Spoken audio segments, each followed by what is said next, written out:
So, so last week I explained the third part of the 9-point death meditation, and I said that we would meditate on it this week. So we'll start with that tonight, and it's related to what helps us at the time of death. So this is very important to look at. So let's begin. Be in a comfortable position. Try to be as relaxed as you can. If there's any tension in your body, let it melt and flow out of you, or evaporate in space, or do whatever works to be able to let go of tension so that your body can be as light and free of tension as possible.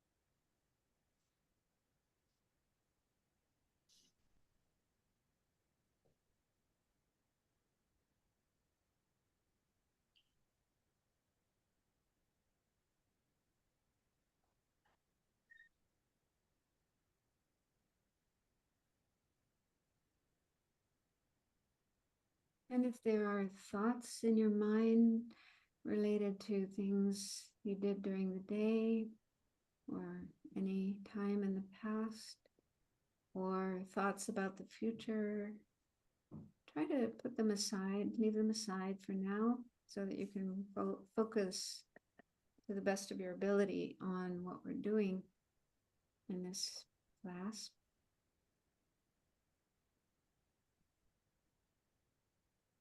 And you might want to be aware of the breathing coming in and going out for a few minutes. That can help to settle the mind down in the present.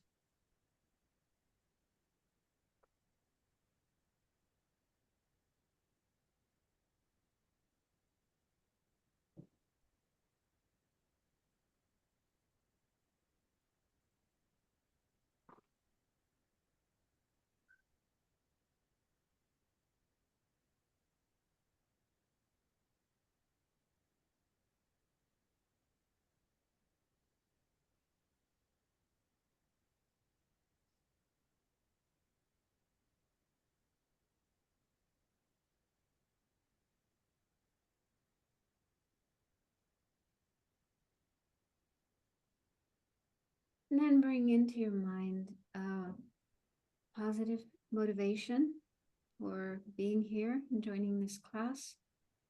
And so if you're comfortable with the idea of bodhicitta, creating the causes to become a Buddha, for the benefit of all living beings, you can bring that into your mind.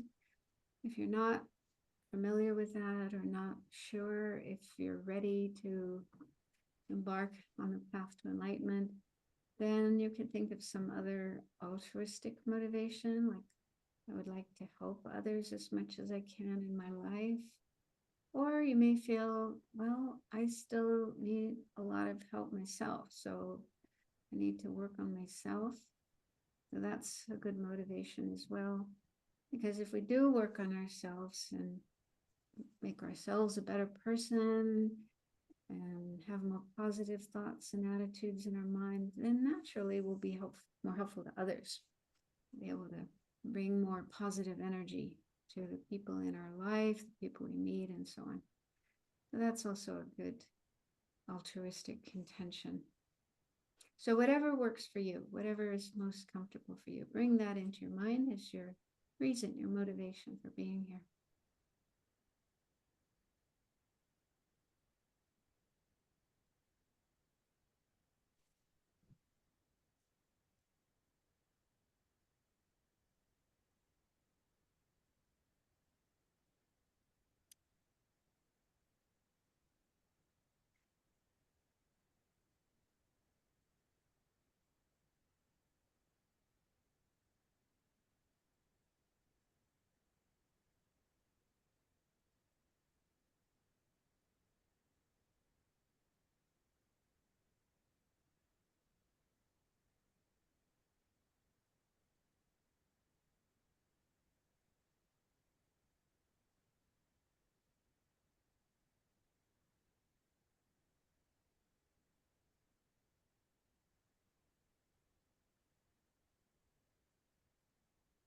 And then we'll recite the mantra of the Buddha a few times to connect our mind with the Buddha's mind. And while doing that, you might want to visualize the Buddha in front of you. Or if it's difficult to visualize, you could just feel that the Buddha is there in front of you, looking at you with compassion and love, and completely dedicated to helping you and everyone else so that you can be free of problems, suffering, confusion, and can find greater peace and happiness.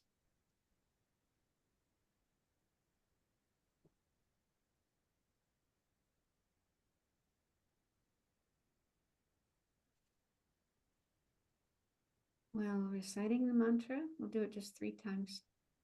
You can imagine light flowing from the Buddha's heart. The light represents all his positive energy, his positive qualities in the form of light. And that flows into you, completely filling you, purifying any negative energy, nourishing positive energy, positive states of mind, and in that way helping you on the way to enlightenment.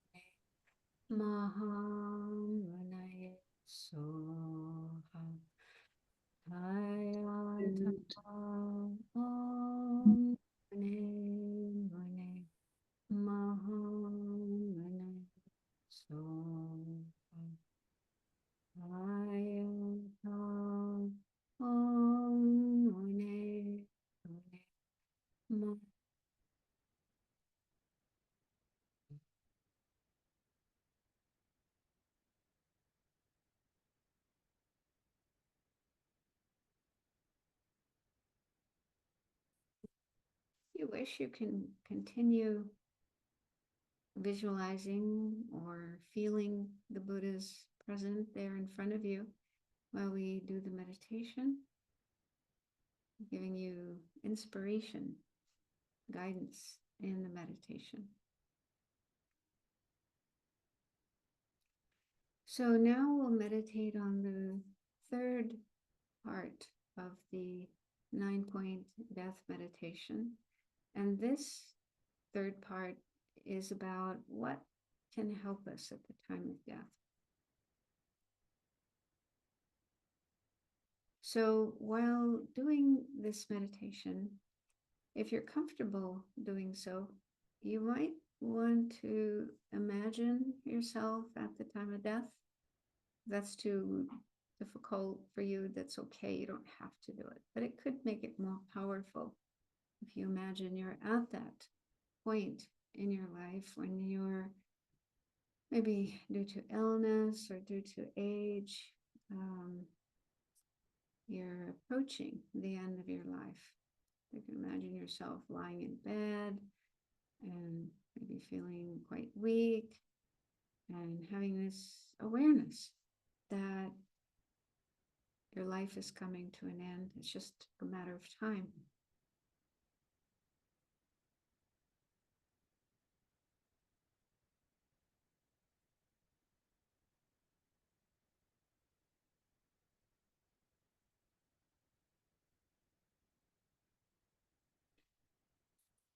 So it's only natural that when we find ourselves in a difficult situation, facing a difficult experience like dying, we seek help. We feel the need for help. So let's look at what does help and doesn't help at the time of death. So first, let's think about people. So we all have people we're close to, family, friends, people we rely on during our life when we have problems or difficulties, but also just for companionship, for love, for, spending time together and having good times together. So these are the people we would most probably want to be there with us when we're dying. But ask yourself, how much help would they be able to give me? Probably they could help us with our physical needs, having food, drinks, bathing ourselves, dressing ourselves, running errands for us, and being a companion, being with us, talking with us, expressing their love and trying to speak comforting words. So they can probably help us in those ways.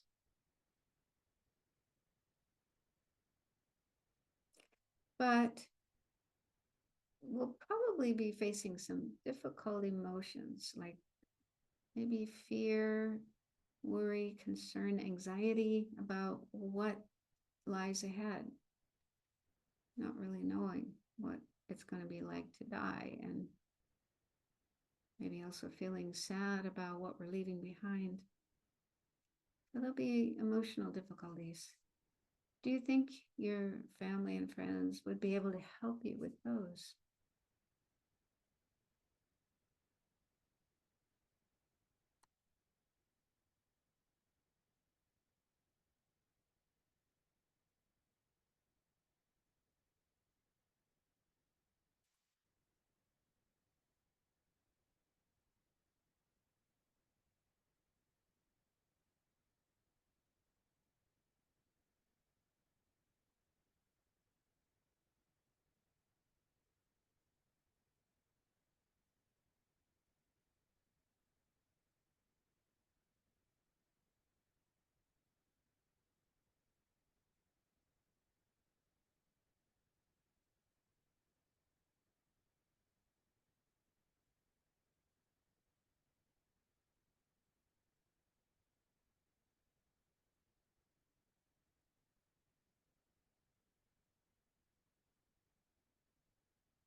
And even if they are able to express comforting words, give us comfort for our emotional needs, as we get closer to death, our mind starts to withdraw from the outside world and sinks into deeper levels of itself. We gradually lose the ability to see, to hear, to speak, to move, and even to have awareness of what's happening around us. So when that starts to happen, then it will be very difficult, if not impossible, for us to continue communicating with friends and loved ones, or even hear whatever words they're saying.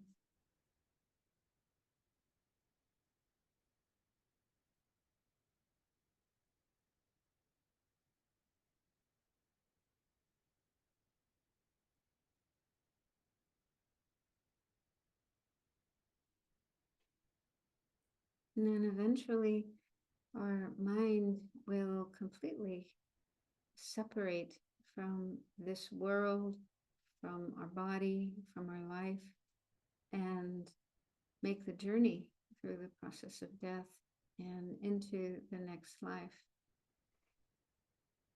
And no one can go with us on this journey. Even if someone loves us very much and wants to go with us, it's not possible.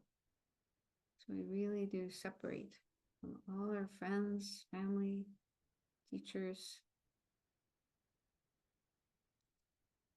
and make that journey all alone.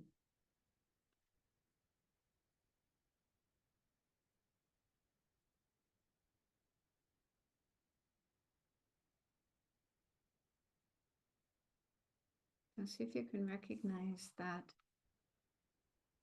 the help family and friends can give us at the time of death is limited.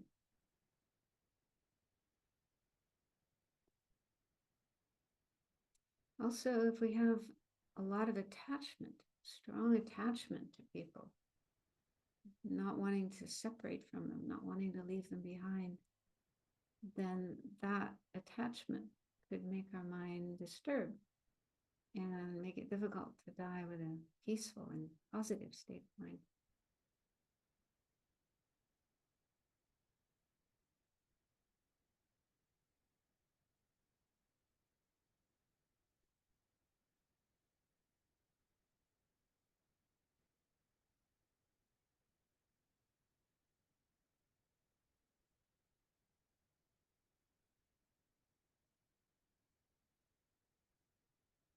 Next, let's look at our possessions.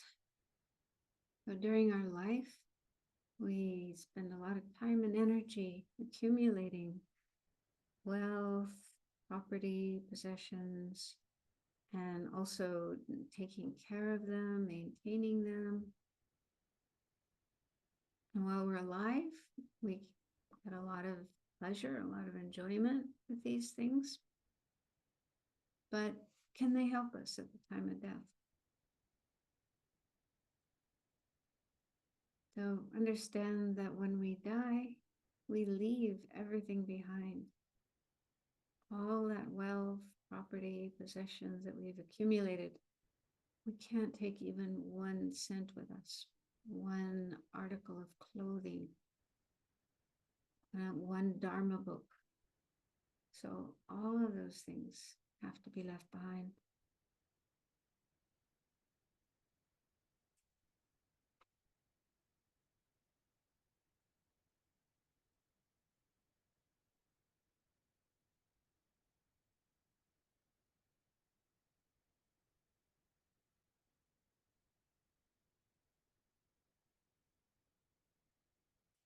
In addition, if we have attachment to our things, even one thing, one of our possessions, if we're attached to it, that can make it difficult for us to depart from this life with a peaceful, positive state of mind.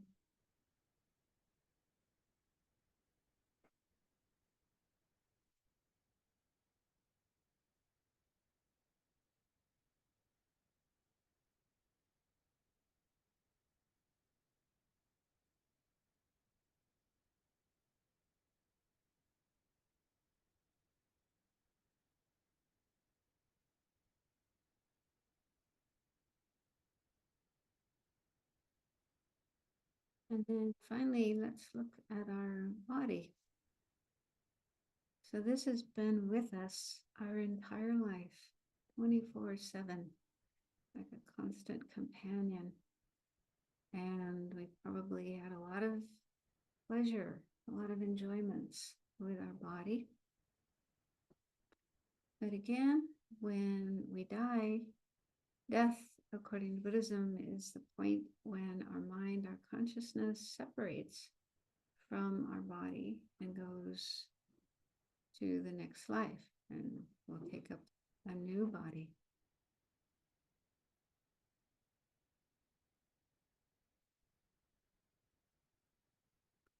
So our body can help us while we're alive, but it's not really able to help us much at the time of death.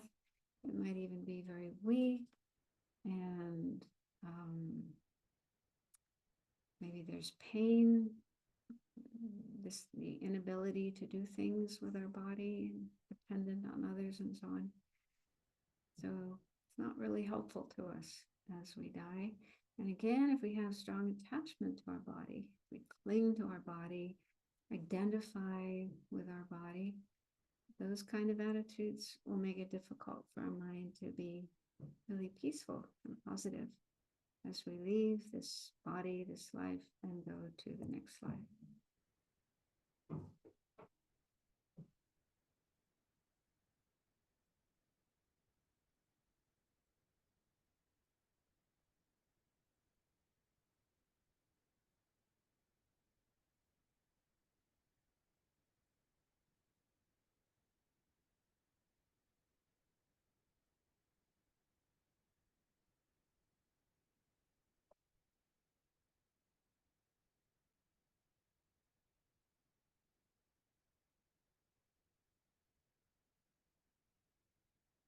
So where does that leave us? If our family and friends, our possessions, and even our body are not able to really give us help as we are dying, then is there anything that can help? So if we have spiritual teachers and spiritual friends who can help us remember the Dharma and have positive thoughts in our mind, like love, compassion, the aspiration to attain higher states of mind, like enlightenment and so on. They can remind us of the Dharma teachings and then the Dharma aspirations that we have, then that would be very helpful. It may be difficult for us to remember those things ourselves. Our mind could be quite disturbed and confused.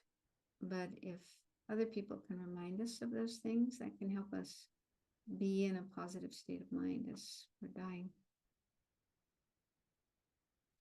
But there's no guarantee that people like that will be present when we're dying. They may not be available, or we might be far away from them when death happens. So it's better not to expect that we could have such people with us when we die. And better would be to learn how to bring ourselves into a positive state of mind on our own, how to do that ourselves, just in case nobody else is around who can help us to do that. So if you can see the value of that, then it makes sense to see the importance of training our mind in spiritual practice, learning how to put our mind into positive states, how to have positive thoughts and emotions in our mind. So if we can learn how to do that now while we're alive, then by the time we come to the end of our life, we'll be familiar with that. We'll know how to do it. And then we can do it on our own. So if that makes sense to you, see if you can generate the determination to learn at least one kind of practice, spiritual practice that you can train, get familiar with while you're alive. That would be helpful to you as you're dying.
Okay, so some of you might be kind of new to Buddhism and are wondering, well, what kind of spiritual practice can I learn now so that I can use at the time of death?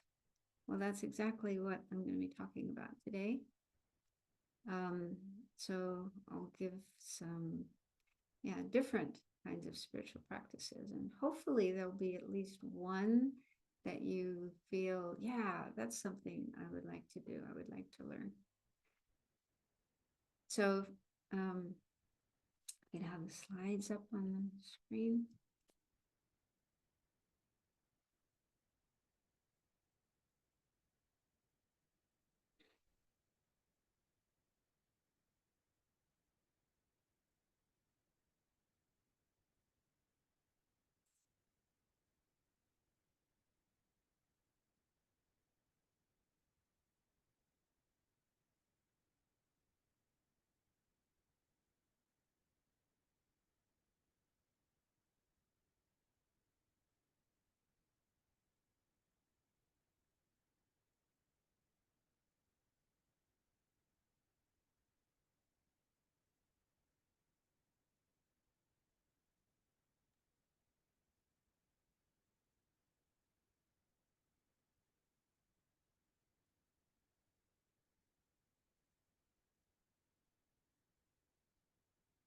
Venerable, do you want me to put the slides up? Yeah. Thank you. Thank you. Yeah, so last week I shared the 4 tasks of living and dying from Christine Longacre from her book. And one of the 4 tasks was preparing spiritually for death. And I said that this week I would share some practices from the Buddhist tradition. If you're attracted to Buddhism, I mean, everyone has different interests and inclinations and so on. So there are many different spiritual traditions with their own practices. So if you're not attracted to Buddhism, then you can look into other traditions for spiritual practices. But these are some from the Buddhist tradition that would be helpful for you. So again, according to Buddhism, and it's probably true for all religion, all spiritual traditions, what to aim for, what we want to aim for is to die with a state of mind that is calm, peaceful, positive, rather than disturbed, anxious, frightened, angry, and so on. So we like to keep our mind free of sort of negative, disturbing thoughts and emotions, and instead have it in a positive state. Okay, so what are some things we can do now while we're alive that will enable us to have that kind of mind as we die? Okay, so the first point here is live ethically. And there are different ethical systems. In Buddhism, the basic meaning of ethics is refraining from actions that cause harm, suffering to others and or to ourselves, and doing actions that are beneficial for others and for ourselves. That's kind of the bottom line. And the Buddha gave some guidelines on how to start doing that. There's the list of the 10 non-virtuous actions, which are the most negative, the most harmful. And so we can learn about those and then try our best to give them up. Some we might be able to give up right away from the beginning, but others, it might take us more time. So if we can at least gradually reduce those actions, then that will be very helpful. Then we're not doing harmful, negative, destructive actions. And on top of that, if we can do actions that are positive and constructive. So for those who aren't familiar with the list of the 10 non-virtues, the first 3 are actions that we do with our body, physical actions, killing, stealing, and sexual misconduct, which means any kind of sexual activity that causes suffering, like rape,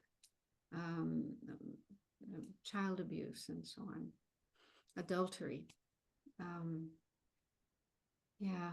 So trying to reduce or give up altogether those actions, just by doing that, we are living ethically.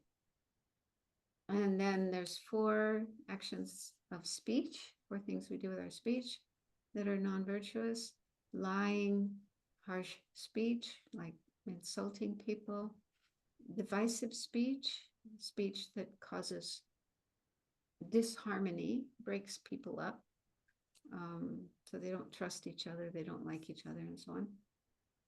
And then idle talk, which is talking about things that are not meaningful, nonsensical. So much of our speech, unfortunately, falls into that. However, it depends on motivation. You know, when you're with family, for example, family and friends who aren't interested in Buddhism, you know, trying to talk to them about Dharma, they probably wouldn't like that. So just to keep up good relations with them and make them happy, then you can, talk about the weather and food. And yeah, just a little bit of that talk is okay, to keep good relations with people. But to spend hours and hours and hours with that kind of conversation, it's not the best way to use our time. We have a limited amount of time, and there's a lot of good things we could do. So to spend a lot of time doing, engaged in that kind of conversation is, from the Buddhist point of view, not so wise. So that's idle talk. So again, we try to be aware of those and stop them, or at least cut down on them as much as we can. Then there are three of mind, three non-virtues of mind. Covetousness, that's when we want something that belongs to somebody else. Like we go to somebody's house and look around and we see these things that we like, and we start thinking, oh, maybe I'll just take it and put it in my pocket and they won't notice. So we start making plans for how to get those things, even if we never act them out, even if we never actually do those actions, but just entertaining those thoughts, letting our mind engage in that kind of thought is something non-virtuous.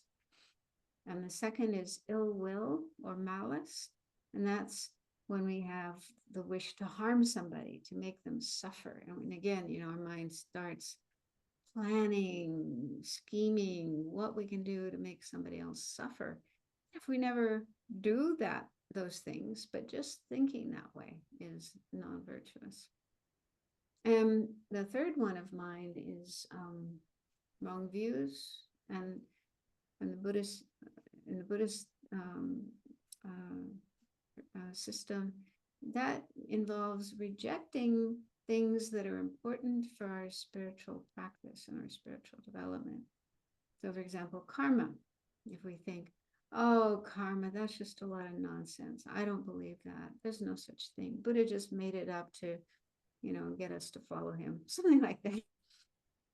So if we reject karma, reject the possibility of attaining enlightenment, oh, there's no such thing as enlightenment. I don't believe in that. That's nonsense. So our mind is totally, closes to certain, teachings in Buddhism that are important for our practice and our development. So that's the meaning of wrong views. So those are the 10 non-virtues. And if we learn about those, then watch our behavior with body, speech, and mind, and really try to reduce those. That's the starting point of ethics in Buddhism, living ethically. Now, why does this help us at the time of death? It's said that if we don't live ethically, if we engage in unethical behavior, like killing, stealing, lying, and so forth, we do that kind of thing during our life, then as a result of that, we can have, and this does happen to people, they have disturbing visions. Sometimes they have visions or just very disturbing thoughts and feelings coming up at the time of death that can cause their mind to be really disturbed and unpeaceful. So it makes it very hard to die with a peaceful state of mind. On the other hand, if we live ethically, we really try our best to avoid non-virtue and create virtue. We try to not harm people and try to help them instead. Then as a result of that, at the time of death, there will be positive thoughts and feelings and even visions appearing to us that will make us feel happy and comfortable and confident. Yeah, things are going to be okay. We don't have to be worried or frightened. So the way we live our life will affect the way our mind is at the time of death. Okay, so that's something we can do, and we don't even have to meditate. Some people like to meditate. Some people find it really hard. And so even if you find it hard to meditate, but this is something you can do. Just learn about ethics and then try to put those teachings into practice during your life to the best of your ability. And there's also the practice of purification. That's a little further down on the list, but yeah, if we do something unethical, which happens, sometimes we just get overwhelmed with emotions and we do something negative. Karma isn't like fate. It isn't the case that if you create negative karma, you are fated to suffer, have bad things happen to you. It can be purified. It is possible to purify non-virtue, negative actions that we do. I'll talk about that a little later. But yeah, just in case you're wondering about that. And we can also purify things we did earlier in our life. Okay, so before we learned the Dharma, in our young years, our wild years, we probably all did stuff that we don't feel good about, we feel regret for. And we can purify that too. We can purify anything. It's said in Buddhism, there's no karma that is so bad that it can't be purified. And there's lots of stories of that. Like at the time of the Buddha, there was this man named Angulimala.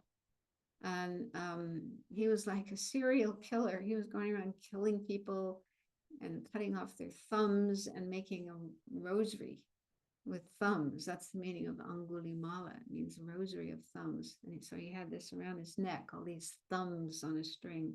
So he was pretty scary and pretty bad person. And then he met the Buddha, and the Buddha helped him to realize that what he was doing was wrong. And he regretted what he did and stopped killing, became a follower of the Buddha, practiced what the Buddha taught. And even in that very lifetime, he was able to attain nirvana. Yeah, so that showed, yeah, he was able to purify all that bad karma that he had created and totally transform his mind and even reach nirvana. And Milarepa, also similar. He did some bad stuff, killed people, but was able to turn around and even reach enlightenment in that lifetime. So we shouldn't worry that, we've done really bad things and there's no way we can purify those. That's not true. We can purify them.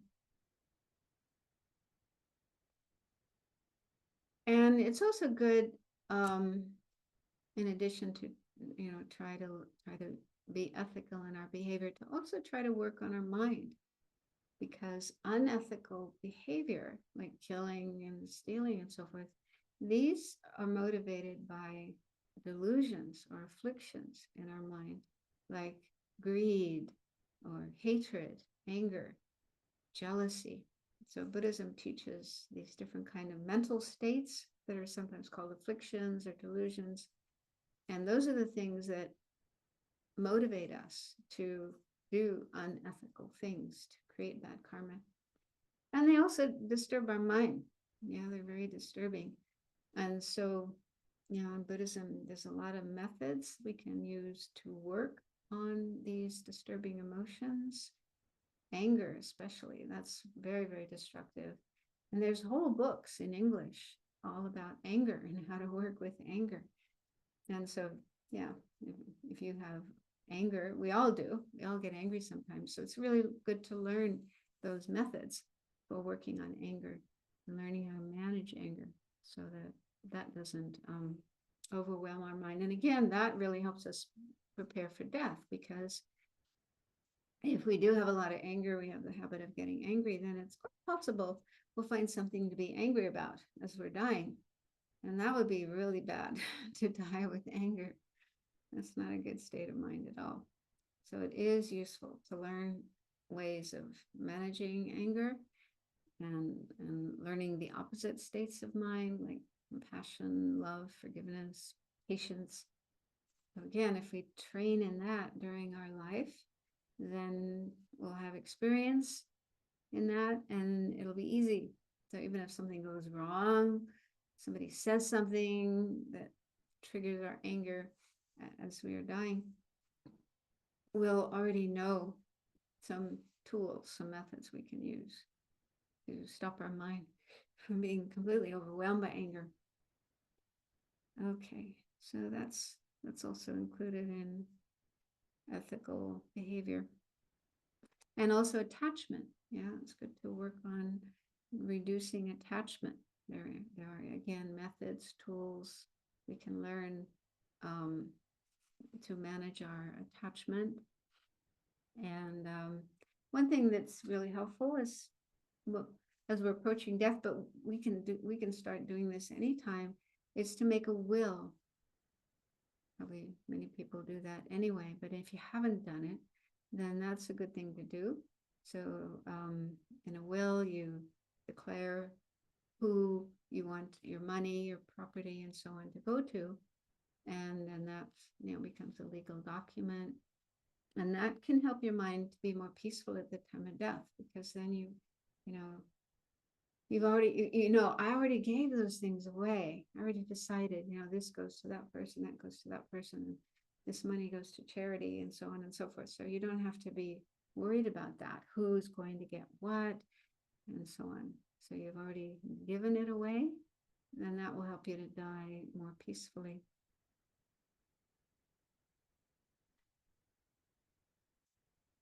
Then the second point, study spiritual teachings. So again, this can depend on your inclination, your interest, whichever spiritual teachers, writers, traditions you feel most attracted to. It's good to learn those teachings, and maybe on a daily basis, have a book that you're reading, a book about spiritual teachings. Even just reading a few pages a day, you're acquainting your mind with the teachings of some wise person, Buddha, Jesus, and so on. Who had a lot of wisdom and a lot of good qualities, and gave teachings to help you and others have those good qualities as well. So learning and becoming familiar with spiritual teachings is also a helpful way to approach death, because those teachings give us, alternate ways of thinking and doing things that are more constructive, more positive, more virtuous. And then, at the time of death, as you're getting close to death, you'll hopefully be able to remember some of those teachings that you learned, bring those to mind, and those will help you put your mind into a more positive state, and also learn to manage whatever difficult emotions might be coming up.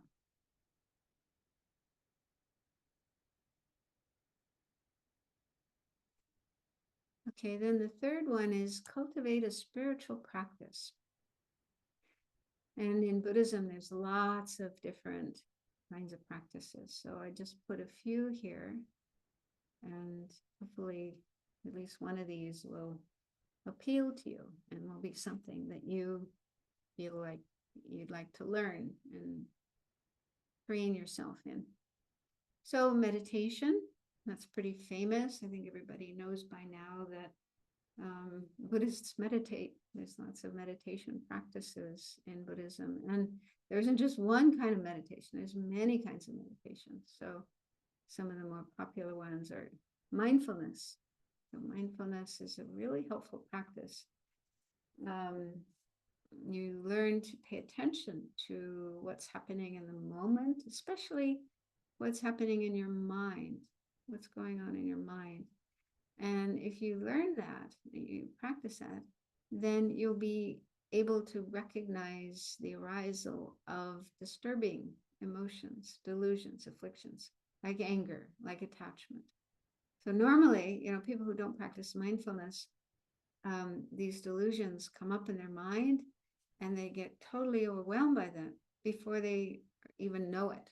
They don't realize that they are angry, or that they are full of desire, or full of jealousy. They just get totally, almost like possessed by these disturbing emotions. And then, once that happens, then they become very careless about what they do and what they say, and they can create a lot of problems for themselves, for others, and also karma, create bad karma.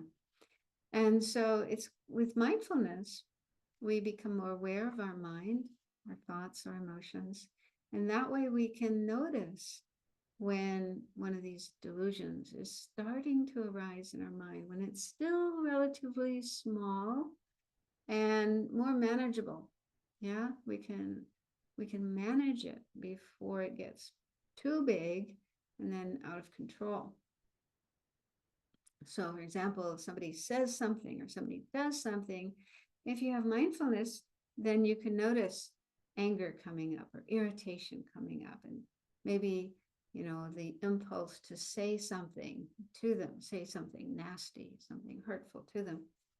So, if you don't have mindfulness, you might just go ahead and do that thing. And then later you might feel regret, get into trouble, and so on. But with mindfulness, you can notice that thought, that feeling, that impulse coming up, and you can say, no, I am not going to do that. That's not a good idea.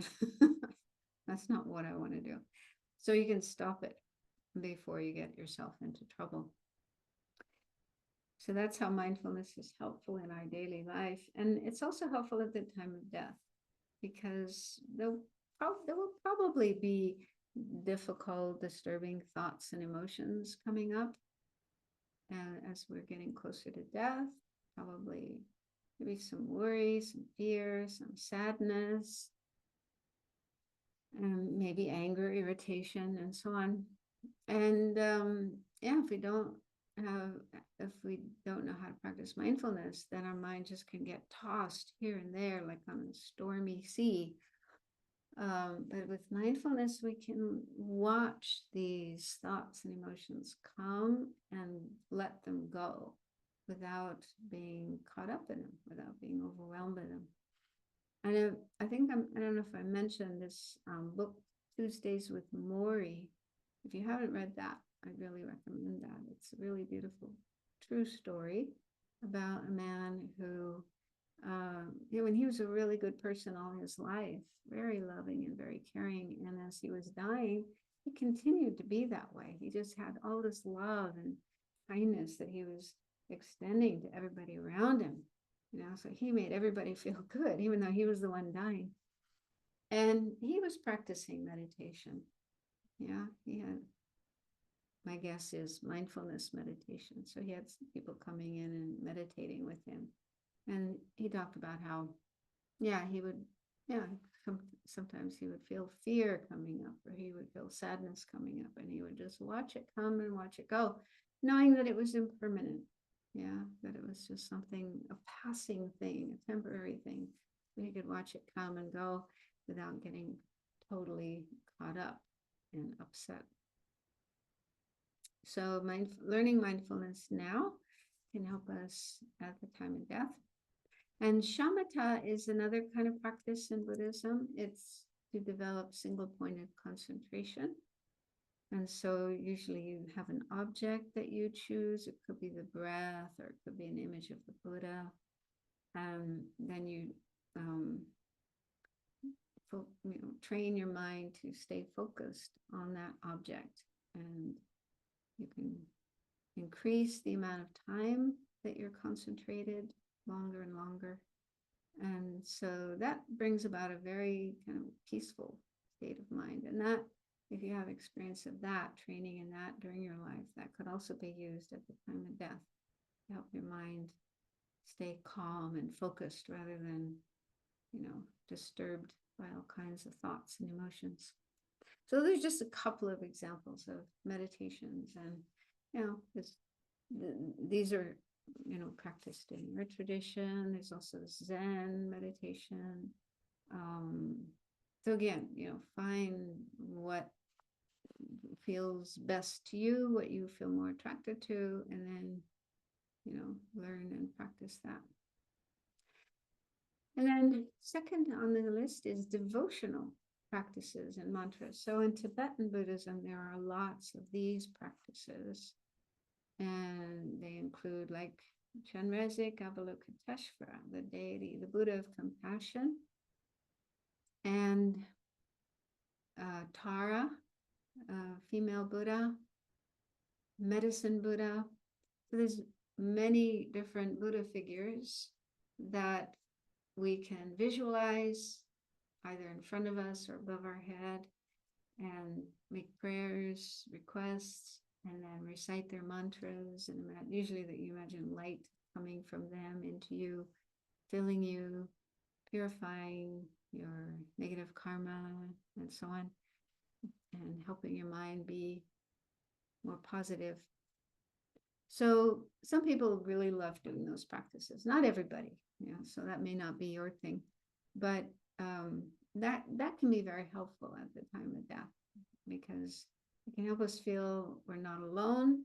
There's a Buddha, Tara, Chenrezig, Medicine Buddha, who we can call on and is there present with us and giving us energy, helping us be in a positive state of mind, and so on.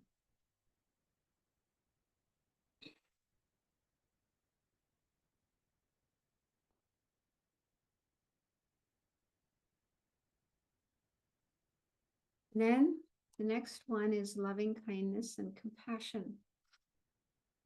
So Lama Zopa Rinpoche says that these are the best states of mind we could have at the time of death.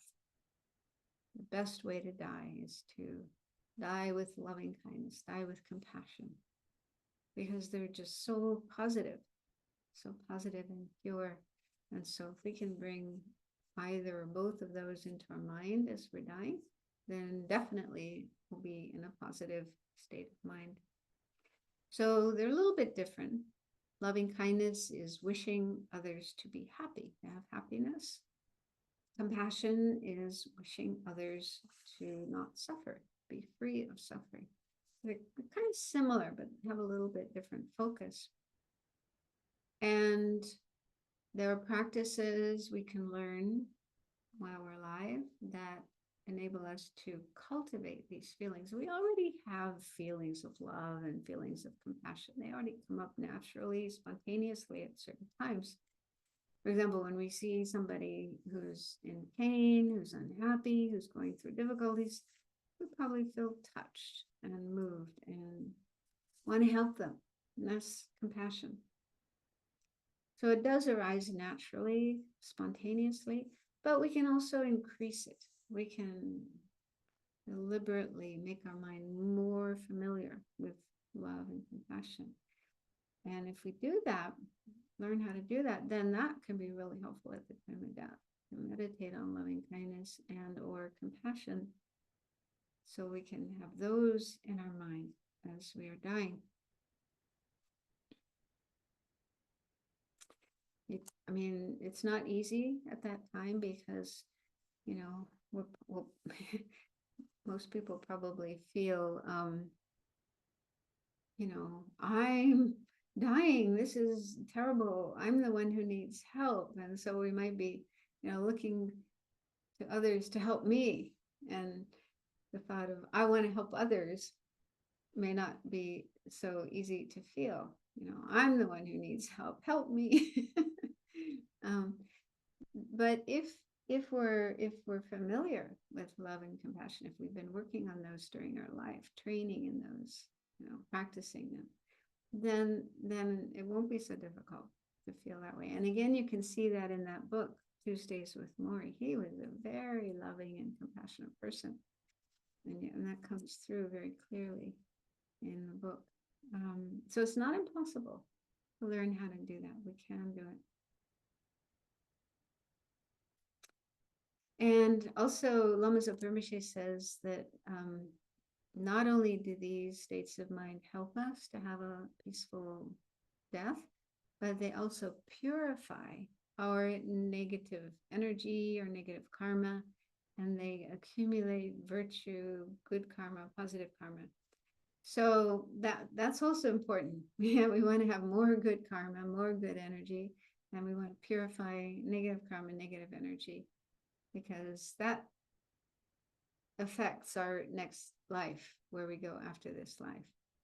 Where we are born in the next life depends on our karma, and also depends on the state of mind we have at the time of death. So the ideal is have as much good karma as possible during our life, and have a positive state of mind as we're dying. So if we can do that, then we're assured of a good rebirth in our next life. But if we have a lot of bad karma, and if we die in a bad state of mind, then prospects are not good. We'll probably go to an unfortunate situation. Okay, so next is purifying unwholesome karma with the 4 powers. So I mentioned this already that, yeah, if we have created negative karma earlier in our life, or even right now, as we're going through life, or maybe certain things we're doing that it's hard to give them up, so we keep creating negative karma now. But karma can be purified. And the way to do it, just briefly, if you, yeah, I'll just briefly explain it and then tell you where you can find more information.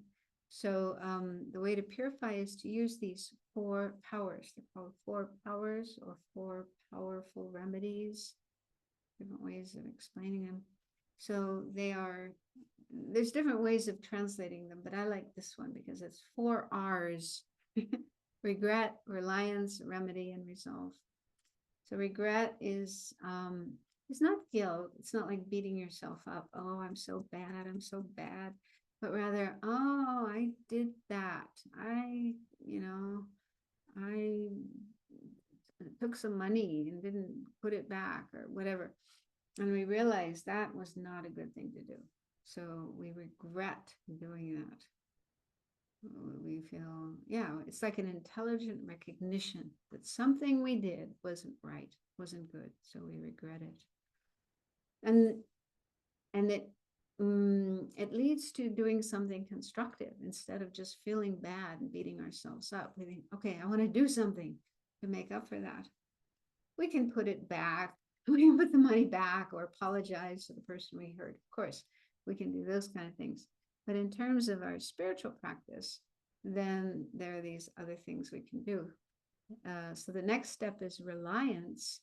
And in the Buddhist context, reliance means relying on Buddha, Dharma, and Sangha, our objects of refuge, turning to them for refuge and renewing our aspiration to follow the Buddha, his teachings, and so on. So it's kind of like renewing our commitment to following the Buddhist path. That's the meaning of reliance.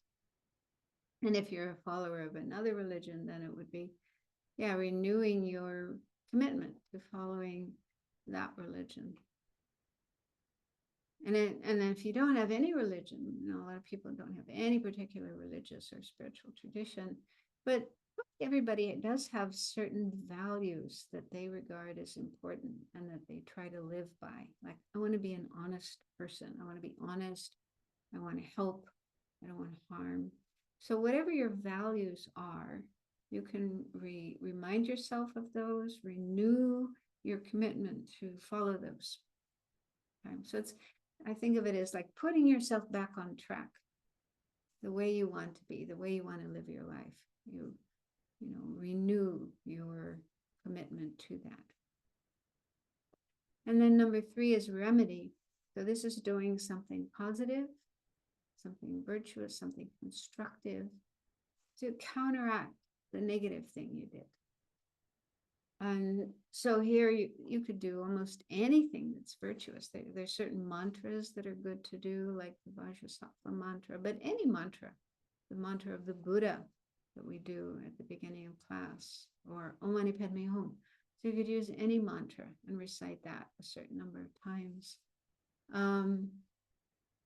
So you could also recite sutras, read sutras like the Heart Sutra. You could make offerings, donations to charity, to your teacher, practice generosity, volunteer, do some volunteer work in your local community center, whatever. But just doing something positive, virtuous, to sort of counteract whatever we did that was non-virtuous. And the 4th one is resolve. That's making a promise or a resolution that we will at least try our best not to do that action again. So there has to be some sort of intention to change the way you do things and, not go back to that old behavior. And even if you can't give it up completely, you could say, I'm going to really try my best not to do that again. Or you could make a promise for a limited amount of time, like for the next hour or the rest of the day. Whatever. I'm not going to do that. And then really try to keep that promise. And then, once you're successful with that, you can make a promise for a little longer period of time. This whole week, I'm not going to do that action. But there needs to be some determination to stop repeating that particular negative action. So it said that if we apply these 4 powers, which are mainly mental states, mental attitudes, then we can purify any negative action. And it's said to be particularly good before we die to do a purification practice. And you can think about, whatever we did during our life that we feel regret for, that we realize was wrong, and go through these 4 powers. And if you can't do it on your own, you can ask a teacher or a friend to help you do it. I just gave a brief explanation, but in my book, How to Meditate, there's a whole chapter on purification, explaining how to do it and a guided practice. So if you want to learn how to do that, you can find it there. And you can also find it in lots of other books, lots of materials on these 4 powers. So again, if we do that during our life, we'll already be familiar with that practice, and it will be kind of easy and natural to do it at the time of death. Probably most people in the Tibetan tradition do the practice of purification on a daily basis, especially before going to sleep. It's good to do something at night before going to sleep to purify whatever negative karma we created during the day. So go to sleep with a clear mind and don't carry that karma into the next day. Okay, so the last point here is become familiar with the death process. So in the Tibetan tradition, I think it's the only tradition that actually has this information. But there's this explanation of an 8-stage process that we go through as we are dying. And we don't have time to go through it here, but I sent or asked Sheila Sunny to send you a list of books, recommended books. And especially the first part of that list are books from the Tibetan tradition. And so in most, if not all of those books, there will be some explanation of the death process, the 8 stages of the death process. And there's also some places you can find guided meditations on them. So, the idea is if we can familiarize ourselves with those stages of dying, then while we're going through that process, it'll be easier. You can kind of notice what's happening and just know, oh, this is that stage, this is that stage. And so it can make the experience less frightening, less disturbing, because we just know, well, this is what happens when we die. And it can also help us if we are with other people who are dying. We might be able to recognize some of those stages that they are going through as they're going through them. So I'll just plant that seed in you, let you know about that, and then if you're interested, you can look into that. Roshi Joan Halifax, she's an American Zen teacher who has a center in New Mexico. And she's done a lot of work with dying people and also written a number of books on dying. And she has a guided meditation on going through these 8 stages. And you might be able to find that online. It used to be available online. You can just type in 8 Stages of the Death Process by Joan Halifax, something like that, and you might be able to find it. Otherwise, I think it might be in her book. There's a book called Being with Dying. I think it's on the list that I sent you, Joan Halifax. So yeah, so that's another resource you could look into. And some of you might be wondering about the Tibetan Book of the Dead. I didn't put that on the recommended list. The reason is that's probably one of the first Tibetan books to be translated into English. I don't know when the first translation was made, probably back in the 50s, 40s, 50s, 60s, by Evans Wentz. And so a lot of people read that book. And then since then, there's been a number of other translations as well, Tibetan Book of the Dead. And a lot of people in the West think that that material is for everybody, for anybody. But that isn't correct. It's really meant for those who have received certain empowerments and have done certain practices. And so they are familiar with the different appearances and so on. So it's really for people like that. And those empowerments and practices are mainly in the Nyingma tradition and Kagyu tradition, not in our tradition, not in the Gelug tradition. I mean, you may have received empowerments from those traditions and are familiar with those practices. But if you haven't, then you know, I don't think it's helpful. This is what I've heard from lamas, that reading that book, using that book may not be helpful for you. Some people, some Western people even have the idea that it's good to read this book, the Tibetan Book of the Dead, to anybody who's dying, like even their mother, even if their mother is Catholic or Jewish, they think, oh, I'll read this book to her, that will help her die. It's probably a bad idea. Yeah, because she's not familiar with all those names and images and so on, and it might just freak her out. It might do more harm than good. So yeah, so unless you are familiar with the empowerments practices that book is talking about, then better I mean, you can read it, if you want to, but just know that it isn't meant for everybody and anybody. Okay, so now we have a little bit of time left. I thought to just go quickly through a list of things that we can do to help others who are dying. So that's on the next slide. So we'll probably find ourselves in situations where we're with somebody, family member or friend who's dying. And if we care about that person, naturally we will want to help. And in fact, Lama Zopa Rinpoche has said that this is one of the greatest acts of kindness that we can do.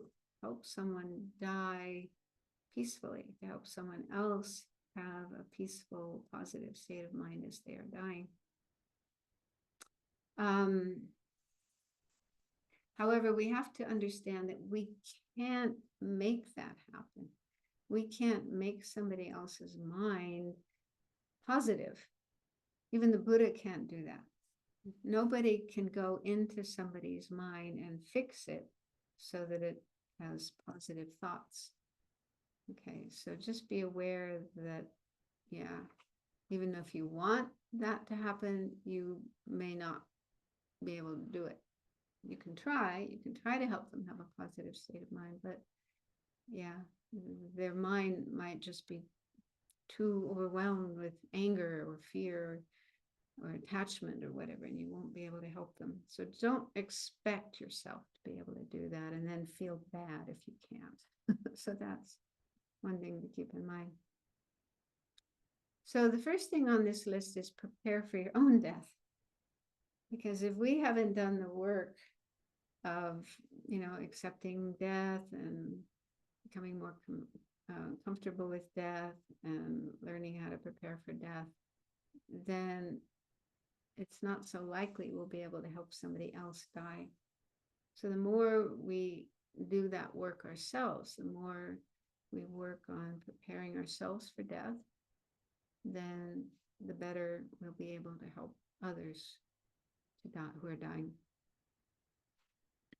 So those practices I mentioned on the previous page, you don't have to do all of them, but at least some of them, so that you are doing some preparation for death. And also that book of Christine Longacre's, Facing Death and Finding Hope, that contains a lot of very helpful information you can use to prepare for your own death. Number 2 is learn to manage your disturbing emotions. So that's important, because when we're with someone who's dying, that might trigger off certain emotions in ourselves. If we're still afraid of death and we haven't dealt with fear of death, then that might come up when we're with someone who's dying. And if we haven't learned how to deal with that, then we might be overwhelmed by it and wouldn't be able to help the other person. And the same with other disturbing emotions, anger, attachment, and so on. So if we haven't learned how to work on those in ourselves, then we might be overwhelmed by them when we're with the person who's dying. Or if they themselves are going through those difficult emotions and we haven't learned how to work on them in ourselves, we won't know how to help them. So the more we can learn about our mind and our disturbing emotions and learn ways of managing them, then the better we'll be able to help another person who's in that situation.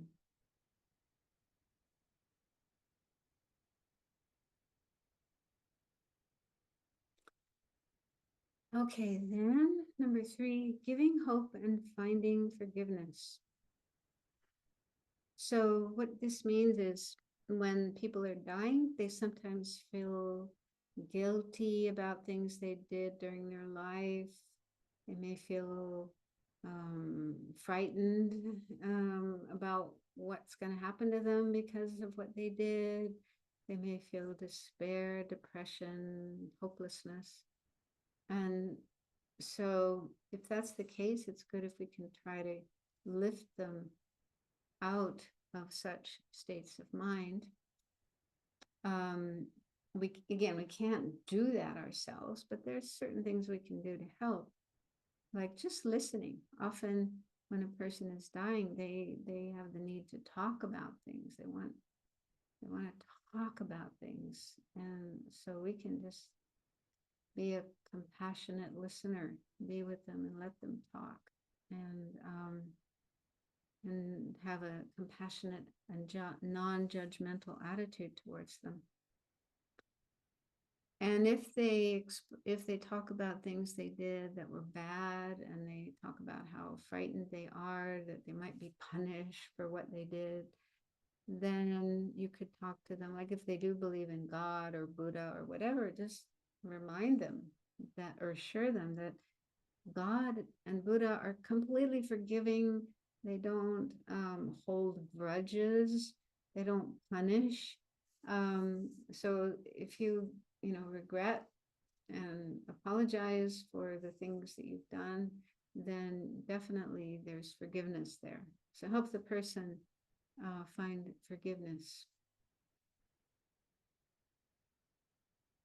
And you could also talk to them about the good things they've done in their life. They might be only remembering their mistakes and their faults and bad things. So remind them of all the good things they did. Raised kids, helped people, and so on and so forth. I try to help them recognize that they didn't only do bad things, they did good things as well. If the person is interested in Buddhism, you could share Buddhist ideas, but don't push. Yeah, that would not be right, to try to push your ideas on somebody who's not open to them. So you have to be very skillful and find ways of talking to them to help them be in a good state of mind. The fourth point is create a peaceful environment. So Lama Zopa Rinpoche talks about that.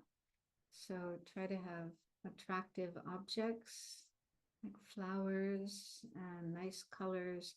And if the person has faith in a certain teacher or a certain Buddha figure, good to have pictures or statues next to their bedside that they can look at and remember, and that can help them be in a better state of mind. Try to avoid talking about things that would disturb their mind, whatever you talk about, whatever you introduce into the environment, do it carefully, with the aim of helping them feel peaceful and positive and not disturbed. Again, there's no guarantee. I mean, the person might want to watch horror movies on TV and see, maybe you can try to suggest something else, but if they really insist, then I don't know. So we just do the best we can. We just try our best to help them be positive. Then the fifth is help the person remember and practice spiritual teachings and practices according to their faith. Okay, so we do have to respect whatever religious beliefs and practices they have, even if they're different from our own. Encourage them to remember those and practice them. And you can practice with them to help them do that, because those are things that will help them be in a positive state of mind, have positive thoughts rather than negative ones. So we have to be very respectful of their religious beliefs and practices. And the last point, you can continue to meditate, pray, recite mantras, and so on during and after the person's death. So even after they've stopped breathing, they don't show any more signs of life. It's possible the consciousness, their mind, their consciousness is still present in their body. And so, we can continue to help them in spiritual ways, reciting prayers and so on. And if it's not suitable to say them out loud, like if there's other family members there or nurses in the hospital, and they may not be happy to have that happen, but you can do them silently, do those practices silently on behalf of the person who is dying. So those are just a few things. There's a lot more, but we're short of time. So those are things to get you started. So we have a little bit of time left. If anyone has a question you'd like to ask.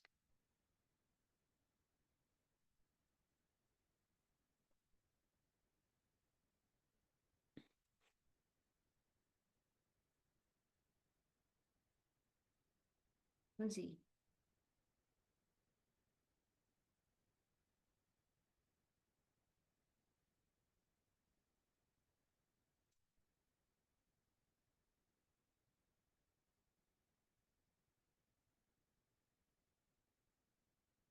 Nobody has questions. Usually lots of questions about this topic. Don't be shy.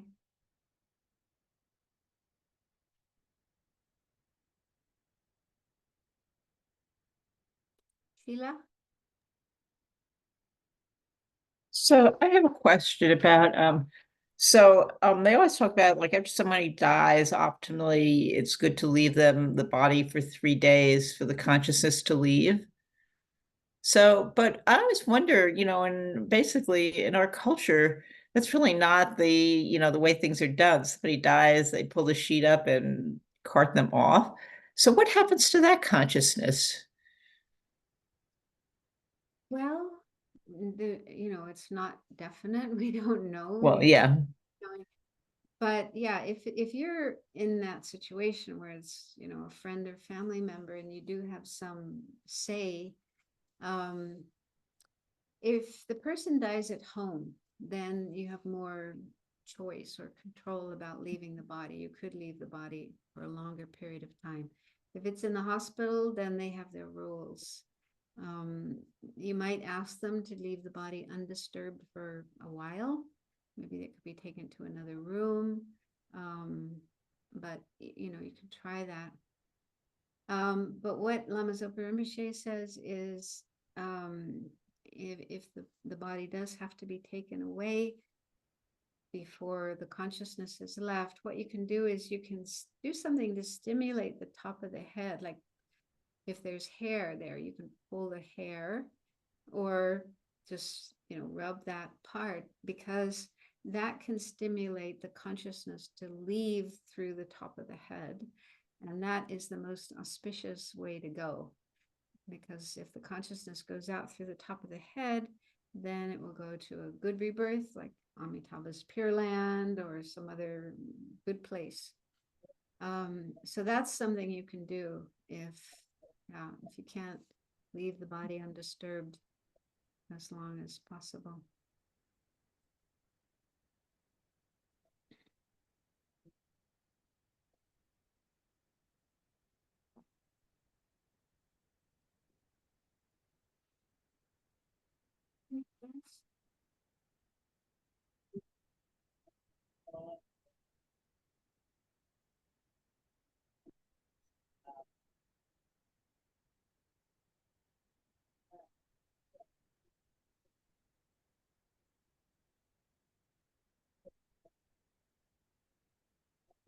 Yes.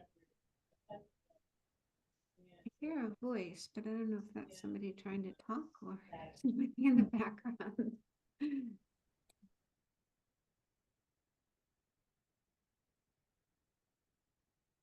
It's some background noise.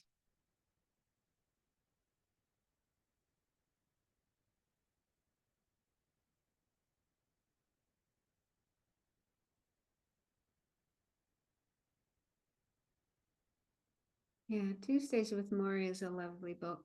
And there's also a film. They made a film about it, and it's actually on YouTube. I was able to find it on YouTube, watch it for free. So it's quite just inspiring, because it's a true story, not like fiction. And just to see how it is possible for someone to die in a positive state of mind, and not be so frightened about death. So it kind of makes death a little less scary. Yeah, it seems a little more likely that, yeah, I could have a death like that. But it depends on how we prepare ourselves, how we live our lives and prepare ourselves for death.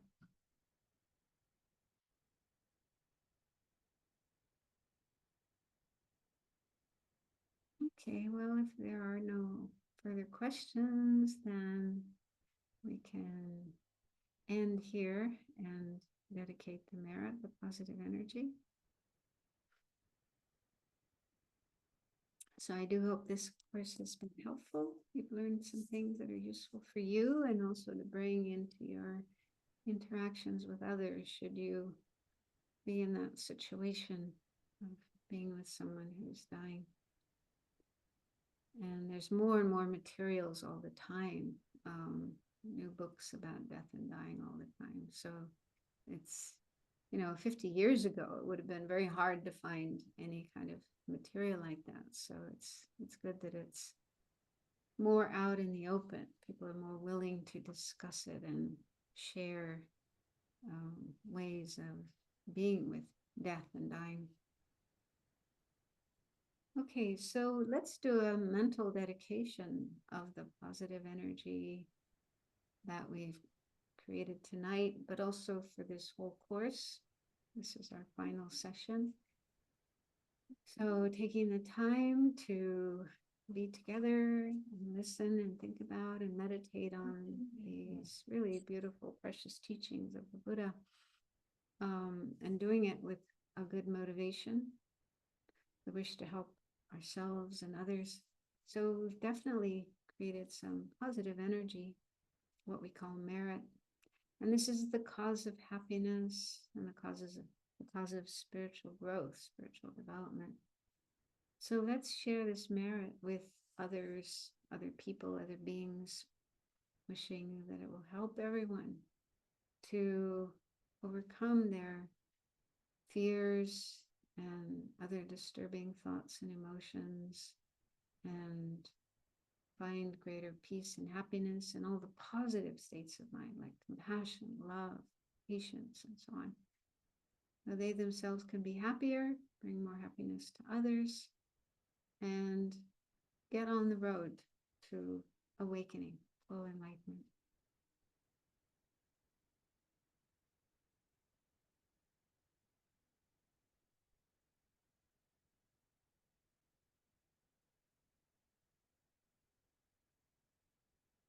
And let's also dedicate to the long lives of our spiritual teachers, especially His Holiness the Dalai Lama, who I think is in New York right now, recovering from surgery.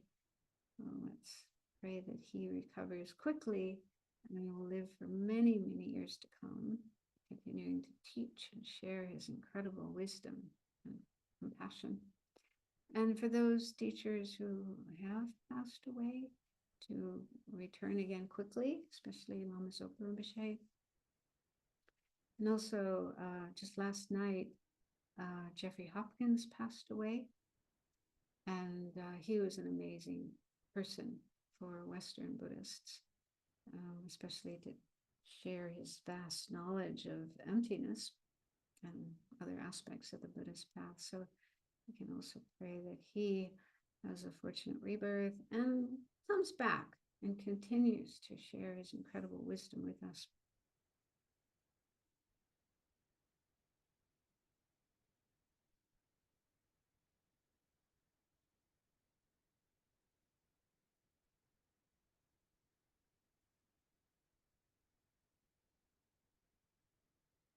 Okay, thank you. Wish you all the best in your Thank you, practice. Venerable.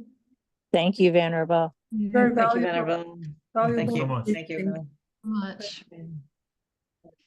Thank you. Thank you, Sunny. Thank you, Venerable. Thank you, everybody. Thank you, Sunny and Sheila, for facilitating this program. Benefit to us. Thank you. Yeah, bye-bye.